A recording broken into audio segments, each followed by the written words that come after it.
Hi guys, যেমন গৃহস্থ মানুষের কত কষ্ট, ধানের থেকে চাল বের করে খাওয়া, বুনার থেকে আরম্ভ করে এ দুহিন হন আমার স্বামী ধান কাহি করে নিয়ে এসে চাইরের মধ্যে ভিজাইব।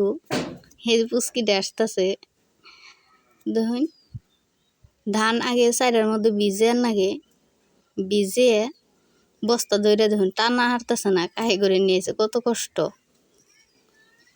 গৃহস্থ মানুষের পেতে থাকলে বুঝন যায় যে কষ্ট কারে কয়। ধানের দিনে হৈসার দিনে এই ধরুন আমিও বাই করতেছি, আমার স্বামী বাই করলো, আমিও বাই করতেছি। উড়িয়ে হারতেছি না বস্তা, বহুত বড় বস্তা আমার হরিও নগে আছে, উড়িয়ে দিচ্ছে ই করতেছি।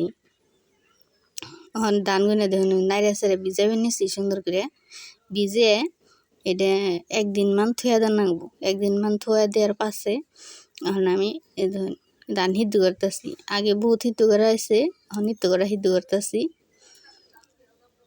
ধান সিদ্ধ করার বাদে এখন আগো আমার তো আশাইতেছে ভিডিও করতেছে দিকে ধান সিদ্ধ করতেছি। দেখুন কত বড় চুলে, সসপ্যানটা বহুত বড়, ভিডিও দেখে একটু কম 1 মিনিট প্রায় হতে নাই। যে এখন ধান আমি সিদ্ধ করা হয়ে গেছে গা, এখন ধান আমরা ই করতেছি, হুকা দিছি, ধান নাইরা দিতেছি। আর যদি ভিডিওর ভালো লাগে লাইক কমেন্ট শেয়ার করবেন।